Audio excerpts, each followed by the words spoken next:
have we got to some sort of critical mass in government disbursements, do you think, with prepaid? What do you think, Victoria?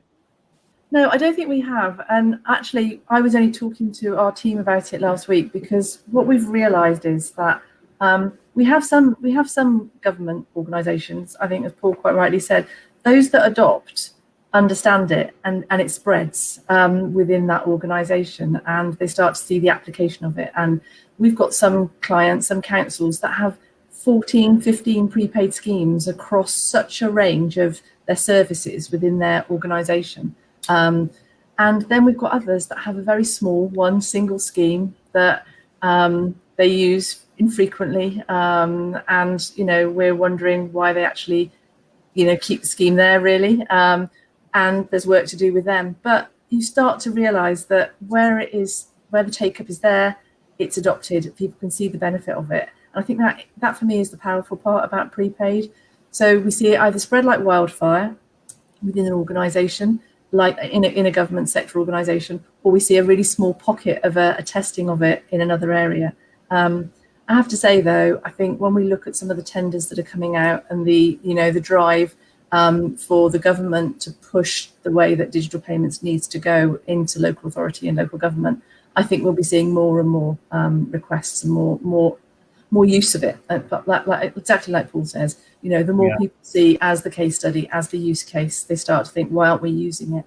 And we have gone out like others to our existing clients and have just suggested other ways of them being able to use these schemes. So it's just a slow burn in some, but where we've seen it take off, it really has taken off. And say we've got some with 14 or 15 different schemes, which is great.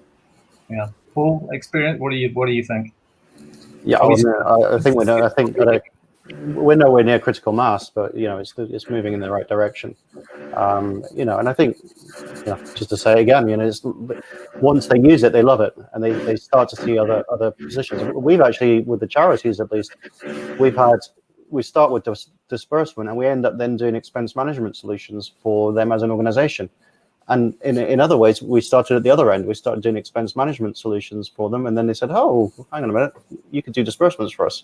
And then once it gets out there, but it's kind of the same with any large organization, be it government or huge organizations. Once they kind of are educated about all the possibilities that are out there with the different products, suddenly it becomes, well, what can't we use it for type conversations. And when you see those light bulbs go off at the right levels in those organizations, it's quite exciting to see that. We've literally gone to people taking a suitcase down to the local bank, taking cash out, walking around fields or wherever to disperse those funds out of a plastic carrier bag.